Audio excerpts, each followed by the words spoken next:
2025-এর পৃথিবীতে, আধুনিক পৃথিবীর সভ্যতার দাবিদার এই পৃথিবীর বাসিন্দারা কেউ গভীর রাতে বিকট আওয়াজে, আতশবাজির বিষাক্ত ধোঁয়া এবং বিকট আওয়াজ দিয়ে মানুষ তো মানুষ, শিশু, বৃদ্ধ, হার্টের রোগী, শ্বাসকষ্টের রোগী, অসুস্থ মানুষ এবং হাজার হাজার পাখির মৃত্যুর কারণ হবে, কষ্টের কারণ হবে, এটা কোনো সভ্য সমাজে গ্রহণযোগ্য হতে পারে না।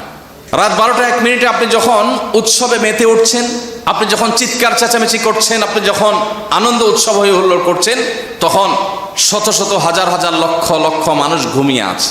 আপনার বিকট আওয়াজ হয়তো তাদের ঘুম ভাঙিয়ে দিচ্ছে। প্রতি বছর এই 31st নাইটের কারণে যে পরিমাণ নিরাপত্তা ঝুঁকি হয়ে থাকে, প্রত্যেক বছর পুলিশ থেকে, প্রশাসন থেকে নিষেধাজ্ঞা থাকে, কোনো প্রকার পটকা ফুটানো যাবে না, এটা করা যাবে না, সেটা করা যাবে না, কিন্তু কে শুনে কার কথা? আমাদের সমাজে তরুণরা কারা কারা এসব অপসংস্কৃতি, এসব অনাচার করার জন্য প্রস্তুতি নিচ্ছে, সেগুলো দেখা সমাজের মানুষের আমাদের দায়িত্ব আছে। আমরা শুধু সুবহানাল্লাহ আলহামদুলিল্লাহ পড়বো, আমরা শুধু কোরআন তেলাওয়াত করব, আমরা শুধু নফল নামাজ পড়ব, আমরা শুধু দান সাদকা করব আর মসজিদ মাদ্রাসা করব, মানব সেবা করব, এইটুকু দিয়ে আমরা আল্লাহর কাছে পার পাবো না। আমার চোখের সামনে অনাচার হচ্ছে, অন্যায় হচ্ছে, অশ্লীলতার বিস্তার হচ্ছে, বেহায়াপনার বিস্তার হচ্ছে, মানুষ এবং পশু পাখির কষ্টের কারণ হচ্ছে, মানুষের জীবন এবং স্বাস্থ্যের ঝুঁকি তৈরি করা হচ্ছে, সেটা দেখার পরও যদি আমার ন্যূনতম দায়িত্বটুকু পালন না করি, তো কিয়ামতের ময়দানে আল্লাহর কাছে আপনাকে আমাকে জবাবদিহি করতে হবে।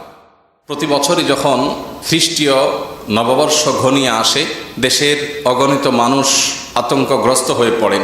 খ্রিস্টীয় নববর্ষকে উদযাপনের নাম করে তথাকথিত মুসলমানের সন্তানদের অনেক অনাচার, অনেক স্বেচ্ছাচারী এবং নানাবিধ অপকর্মের কারণে প্রকৃতি, পরিবেশ, স্বাস্থ্য ঝুঁকি, নিরাপত্তার ঝুঁকি, নৈতিকতার অবক্ষয় সহ একসাথে অনেকগুলো আঘাত আমাদের এই সমাজ, আমাদের এই রাষ্ট্র, আমাদের এই পরিবার এবং মানুষের উপরে প্রতিনিয়ত আক্রমণ হতে থাকে, পতিত হতে থাকে। প্রতি বছরই খ্রিস্টীয় নববর্ষ আসলেই সারা দেশের সমস্ত মসজিদগুলো থেকে ওলামা একরাম সচেতন করবার উদ্যোগ গ্রহণ করেন।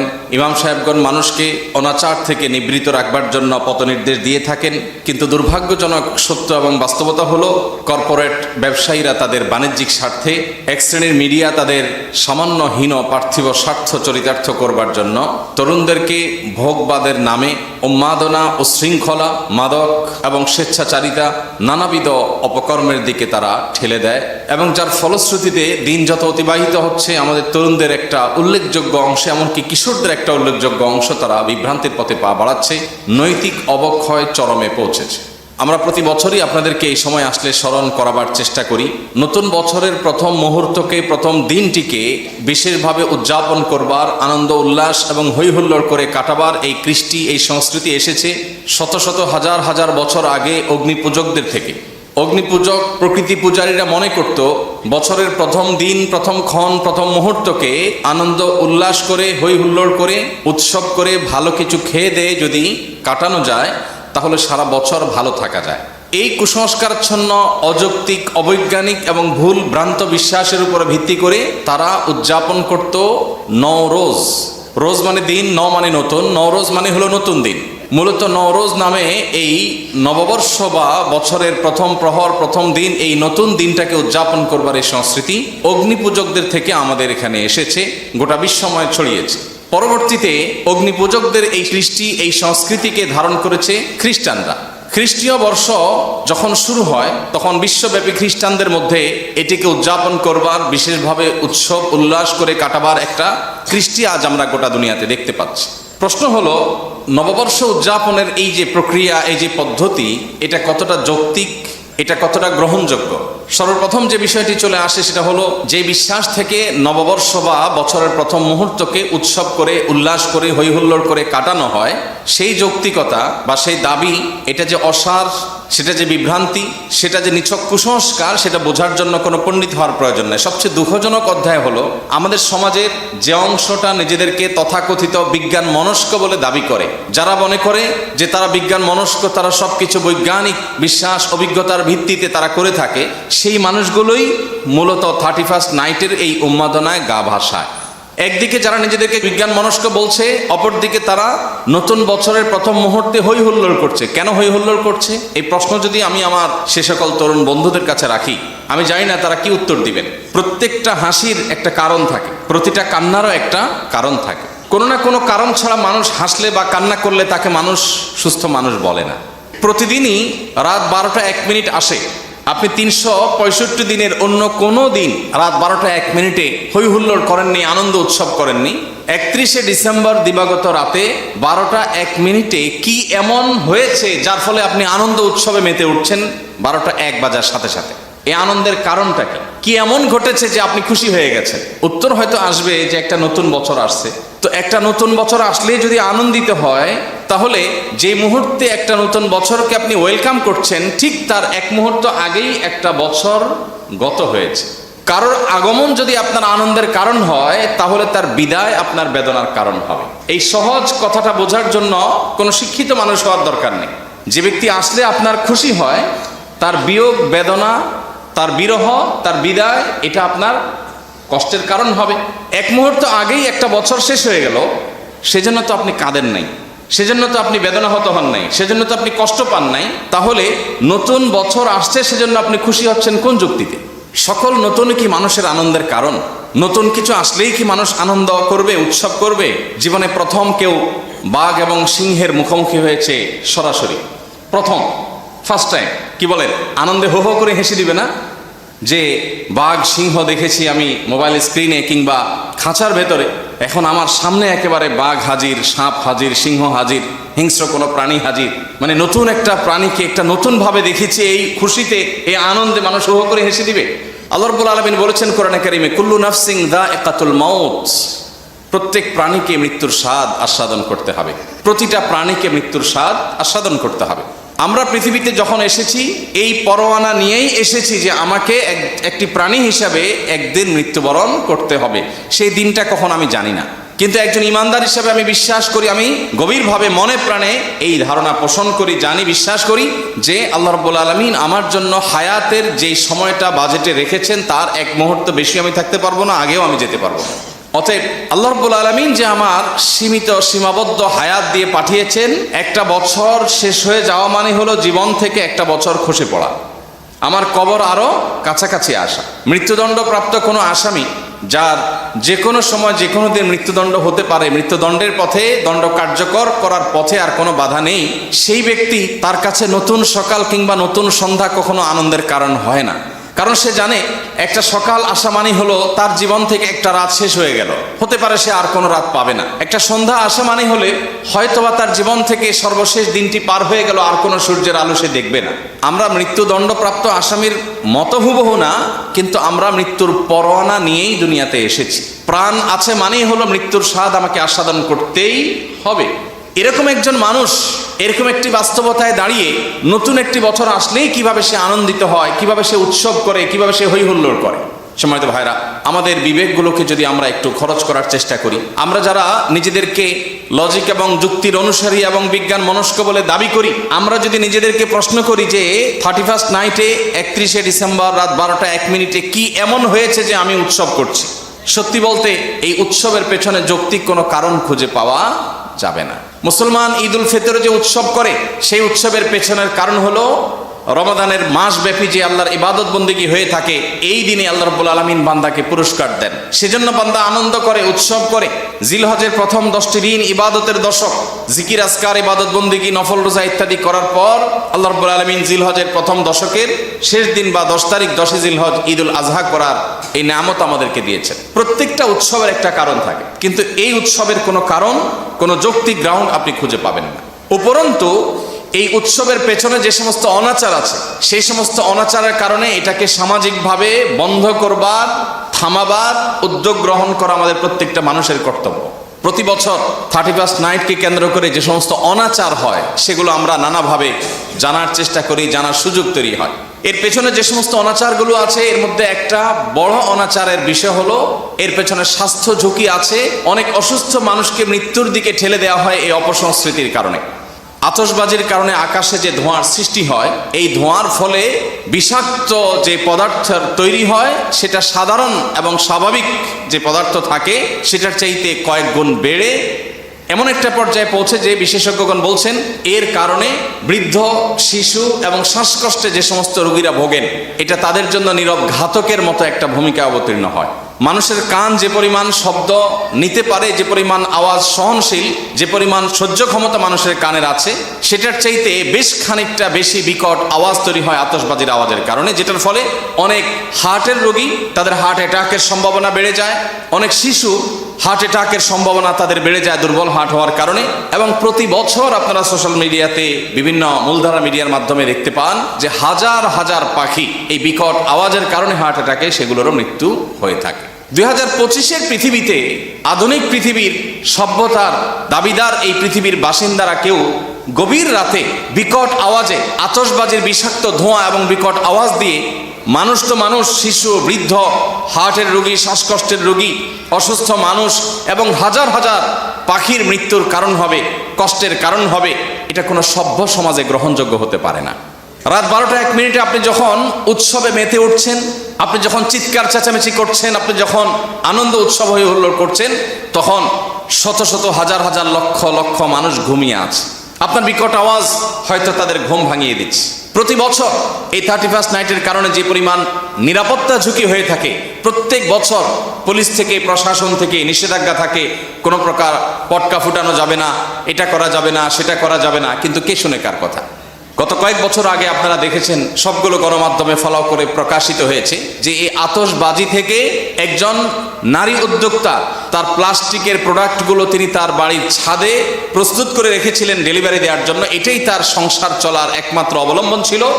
কোনো এক আতশবাজির এই উন্মাদনার আগুন এসে তার সেই প্লাস্টিকের উপর পড়ার পর সবগুলো প্লাস্টিক মুহূর্তের ভিতরে পড়ে গলে সবগুলো শেষ হয়েছে, ধ্বংস হয়েছে।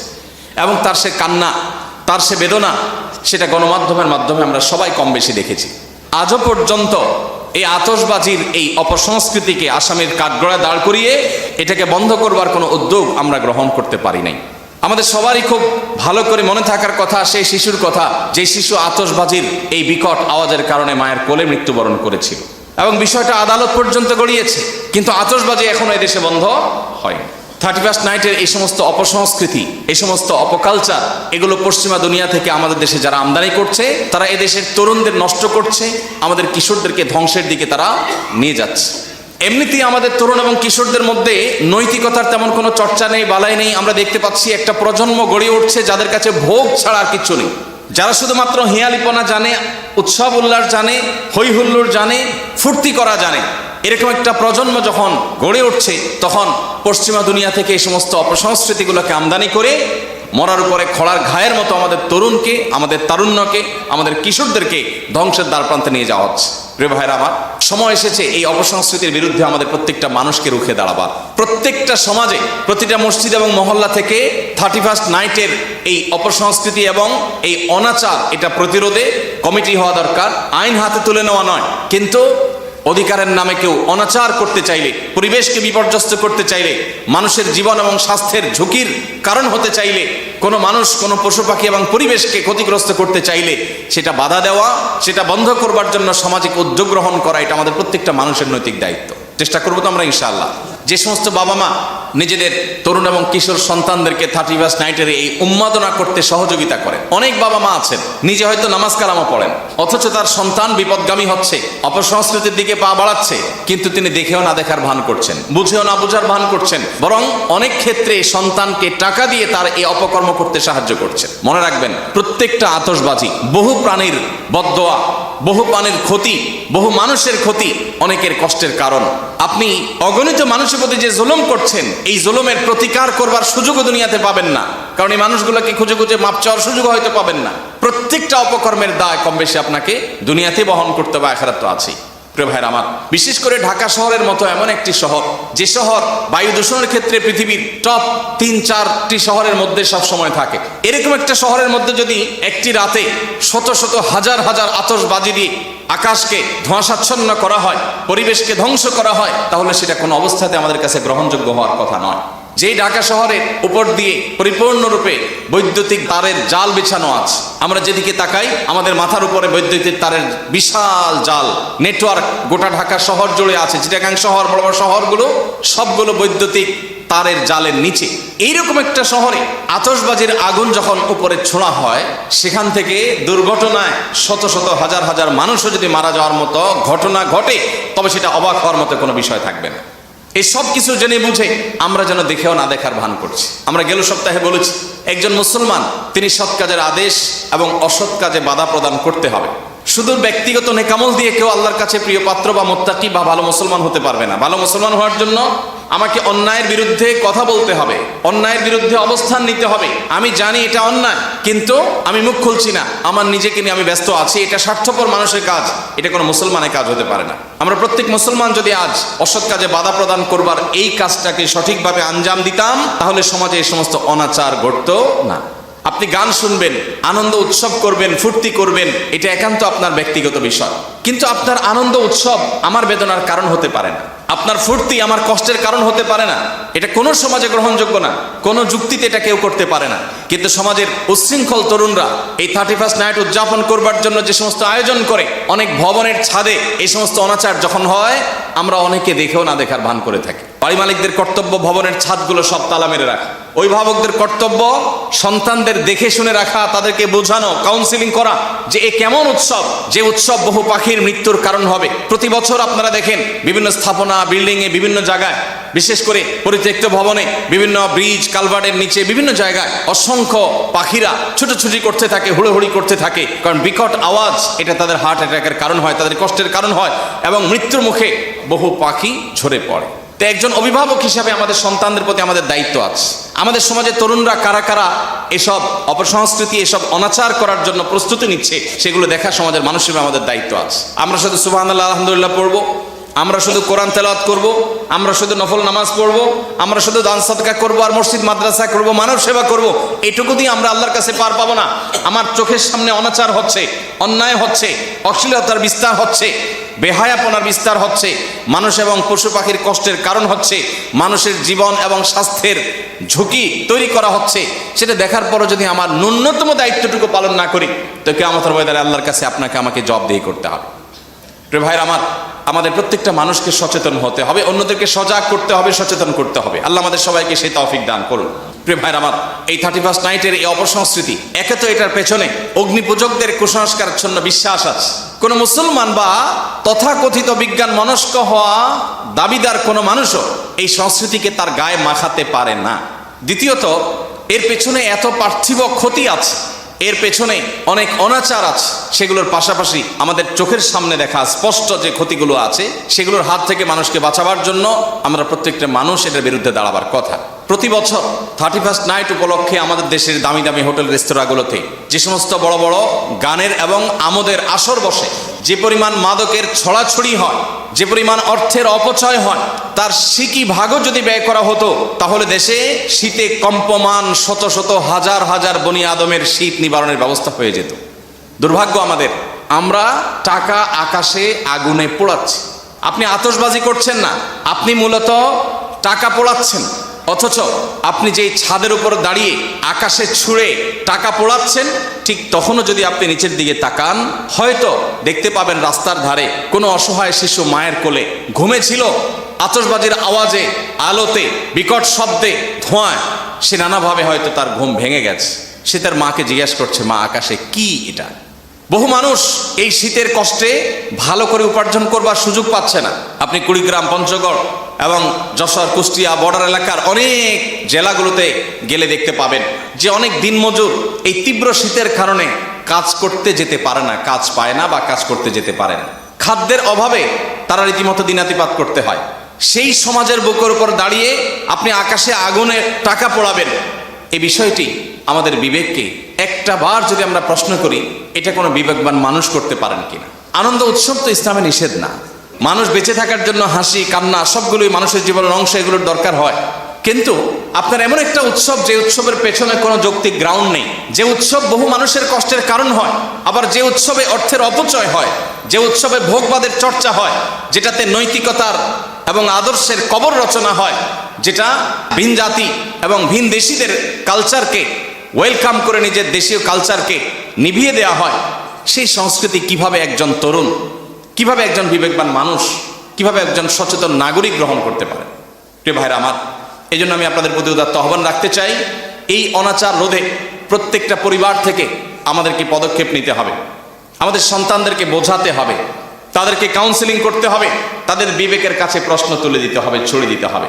তুমি এই 31st নাইট উপলক্ষে আতশবাজির জন্য যে বাজেট আছে তোমার, আমোদ ফুর্তির জন্য যে বাজেট আছে তোমার, সে বাজেট দিয়ে সামান্য কিছু মোজা, কিছু কানটুপি, শীতের কাপড়, এগুলো নিয়ে রাস্তার ধারে শুয়ে থাকা অসহায় মানুষকে দাও।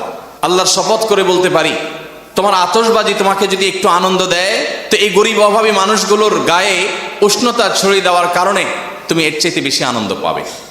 আমাদের বাবা মা, বেশিরভাগ বাবা মা, আমরা আমাদের সন্তানদের ব্যাপারে সেই দায়িত্বশীলতার পরিচয় দিতে পারিনি। আমাদের সন্তানদেরকে পবিত্র আনন্দ আমরা দেখাতে পারিনি। পবিত্র আনন্দের পথ যদি আমরা তাদেরকে দেখাতাম, তাহলে স্বেচ্ছাচারী এই সমস্ত অনাচারের মাধ্যমে তারা আনন্দ খোঁজার চেষ্টা করতো না। দুর্ভাগ্য আমাদের সমাজে তরুণদেরকে মানুষের সেবা করার, দেশের মানুষের জন্য কল্যাণ করবার, উত্তম উদাহরণ রাখবার সুযোগ আমরা, দৃষ্টান্ত আমরা স্থাপন করতে পারিনি। বেশি দিন হয়নি আমরা শরীফ ওসমান হাদির মতো তরুণকে দাফন করেছি, যে তরুণ আমাদেরকে শিখিয়ে গেছে কিভাবে ভোগবাদকে জয় করে, কিভাবে ত্যাগ করে, কিভাবে নিজের সর্বশক্তি দিয়ে সমাজে ইনসাফ প্রতিষ্ঠার জন্য লড়ে যেতে হয়। অথচ এই সব কিছু দেখেও আমরা আবার গতানুগতিকতার পথে গা বাড়াই এবং পা বাড়াই। অতএব আল্লাহ রাব্বুল আলামিন আমাদের তারুণ্যকে বিজাতীয় সমস্ত অপসংস্কৃতি থেকে হেফাজত করুন, আমাদের সমাজকে এই সমস্ত অনাচার থেকে মুক্ত করুন, আমাদের পরিবারের সন্তানগুলোকে জান্নাতি চিন্তা করার এবং পবিত্র আনন্দ ধারণ করার তৌফিক দান করুন। এই সমস্ত অপবিত্র আনন্দ, যে আনন্দের পেছনে আছে বহু বেদনা, যে আনন্দ বহু মানুষের, বহু পশু পাখির, পরিবেশের কষ্টের বিপর্যয়ের কারণ হতে পারে, সেটা থেকে বের হয়ে আসার তৌফিক আল্লাহ আমাদের তারুণ্যকে দান করুন। আমরা যদি সমাজে কিছু মানুষ দাঁড়িয়ে যাই, উদ্যোগ নেই যে আমাদের সমাজে অনাচার আমরা হতে দেব না, তাহলে সেই সমাজটা অন্তত মুক্ত থাকতে পারে। চেষ্টা করা যায় না ইনশাআল্লাহ? আমি আমার জীবনে আমার ব্যক্তিগত ক্ষুদ্র সামর্থ্য দিয়ে আমি এই জাতীয় বহু অনাচার বন্ধের উদ্যোগ নিয়েছি। এরকম 31st নাইটে রাত 12টা 1 মিনিটে যখন এই হই হুল্লোড় এবং উন্মাদনা এবং অনাচার এবং জুলুম, পরিবেশ বিপর্যয় করবার এই উদ্যোগ যখন নেওয়া হচ্ছে, তখন আমি নিজে গিয়ে সেটা বন্ধ করবার উদ্যোগ নিয়েছি আলহামদুলিল্লাহ। প্রত্যেকটা সমাজ থেকে যদি এরকম তরুণদেরই একটা কমিটি হয়, যে আমাদের বিপদগামী তরুণদেরকে আমরা বোঝাবো যে তোমার একটা আতশবাজির, একটা আগুনের একটা অংশ যদি কোনো একটা বৈদ্যুতিক তারে পড়ে, একটা বিল্ডিং ছাই হয়ে যেতে পারে, মানুষগুলো কয়লা হয়ে যেতে পারে। তুমি আগুন নিয়ে খেলা করছো, ফুর্তি করার তো একটা সীমা আছে, একটা রেখা আছে। আজ ভোগবাদ আমাদেরকে কুরে কুরে খাচ্ছে, নৈতিকতাকে আমরা কবর দিয়ে ফেলেছি, নৈতিকতার কবর রচনা হয়ে গেছে। আবারও আমাদের এই বিবেকগুলো জেগে উঠুক, আমাদের অন্তর্চক্ষু খুলে যাক, আমাদের দায়িত্বশীলতা, দায়িত্ব সচেতনতা বৃদ্ধি পাক, এবং আমাদের অনাচার, জুলুম, অবিচার এবং মানুষ এবং পরিবেশকে বিপর্যস্ত করবার মতো এই জাতীয় কালচার, এগুলো নিপাত যাক, এগুলো বন্ধ হোক। আল্লাহ তাআলা আমাদের সবাইকে সেই তৌফিক দান করুন। আস-সুন্নাহ ফাউন্ডেশন, উম্মার সাথে, সুন্নাহর সাথে।